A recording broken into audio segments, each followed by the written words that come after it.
हमारे देश भारत में रेप की घटना दिन प्रतिदिन तेजी से बढ़ती जा रही है और हमारे देश में बेटियों को हर तरफ से सताया जाता है।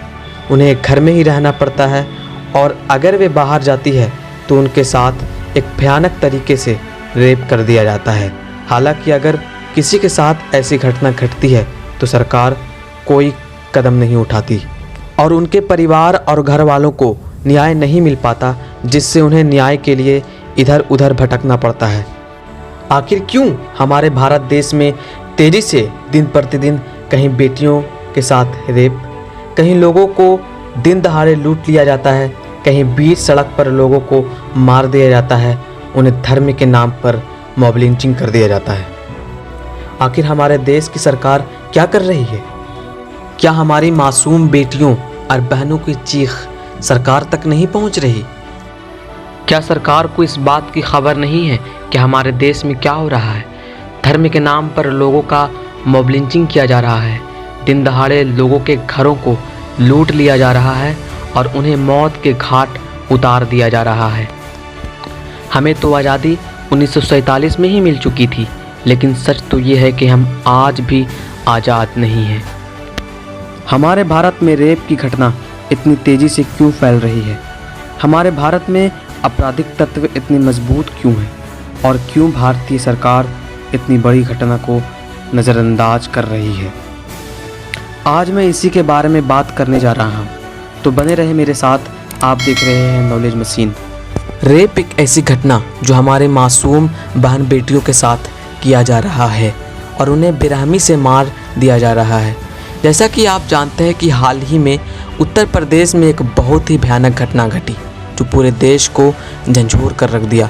यह घटना उत्तर प्रदेश के ज़िला हाथरस में एक भारत की बेटी जिसका नाम मनीषा था, दरिंदों ने दरिंदगी की हदें पार कर दी। उस बेटी के साथ दरिंदों ने उसकी ज़बान काट दी, उसकी रीढ़ की हड्डी तोड़ दी और उसे बेरहमी से जान से मार दिया। लेकिन अभी तक उस मासूम बेटी को न्याय नहीं मिली, अभी तक उस दरिंदों को सज़ा नहीं सुनाई गई।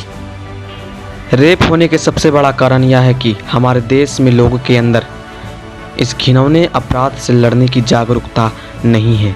लोग एक दूसरे के साथ मिलकर अपराध के खिलाफ नहीं लड़ पा रहे हैं, जिसके कारण अपराधियों को अपराध करने का मौका मिल जाता है। रेप होने का सबसे बड़े कारण में से एक कारण यह भी है कि जो संसद में मंत्री और गांव कस्बों के सदर पंचायत है वो खुद ही कहीं न कहीं रेप के अपराधी है और ये लोग हमारे देश के लोगों से कहते हैं कि हम बेटियों को सुरक्षा देंगे और शिक्षा देंगे, लेकिन असल में वे खुद ही अपराधी है। रेप करने वाले अपराधियों के खिलाफ हमारे देश में कोई कड़ा कानून नहीं बना हुआ है। हमारे देश में न जाने कितने मासूम बहन बेटियों के साथ रेप किया जा चुका है और उन्हें अभी तक न्याय नहीं मिला। आखिरकार इसके जिम्मेदार कौन है? क्या सरकार को इस बात का पता नहीं कि देश में दिन दहाड़े मनीषा को रेप किया गया, उसे मार दिया गया, लेकिन अपराधी अभी भी आज़ाद है। हमारे देश को छोड़कर दूसरे देशों में रेपिस्ट को तुरंत सज़ा मिल जाती है, जैसे चीन, सऊदी अरब, फिलीपींस, सभी गल्फ कंट्री आदि। वहाँ पर तुरंत रेपिस्ट को गोली मार दिया जाता है। इसी की वजह से वहाँ रेप जैसी घटना बहुत ही कम है। लेकिन हमारे देश में रेपिस्ट को संसद में मंत्री बना दिया जाता है। क्या यह हमारे बहन बेटियों के साथ अपमान नहीं है? कमेंट में ज़रूर बताएं। रेप से बचाव के उपाय। हमें सबसे पहले लोगों को जागरूक करना होगा, उन्हें अपराधियों के खिलाफ लड़ने की जागरूकता लानी होगी। फिल्म ये भी एक रेप का कारण है। बॉलीवुड या फिर किसी फिल्म के द्वारा जो सीन दिखाया जाता है जो कि देखने लायक नहीं होता और इंटरनेट पर गलत वीडियो के चलते भी रेप को बढ़ावा मिलता है। हमारे भारत देश में इसके खिलाफ कोई कड़ा कानून बनाना होगा और रेपिस्ट को सरेआम गोली मारने की इजाज़त देनी होगी।